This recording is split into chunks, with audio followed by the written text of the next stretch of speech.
ভালো কথা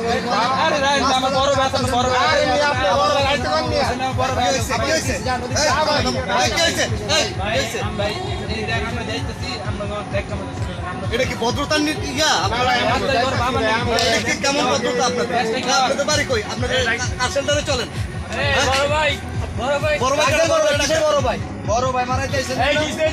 কেডা বড় ভাই সমস্যা আসসালামু আলাইকুম ভাই এটা কি আপনার ছোট ভাই বেরাদার অবশ্যই হ্যাঁ এটা কি অভদ্র কেন অভদ্র না করলে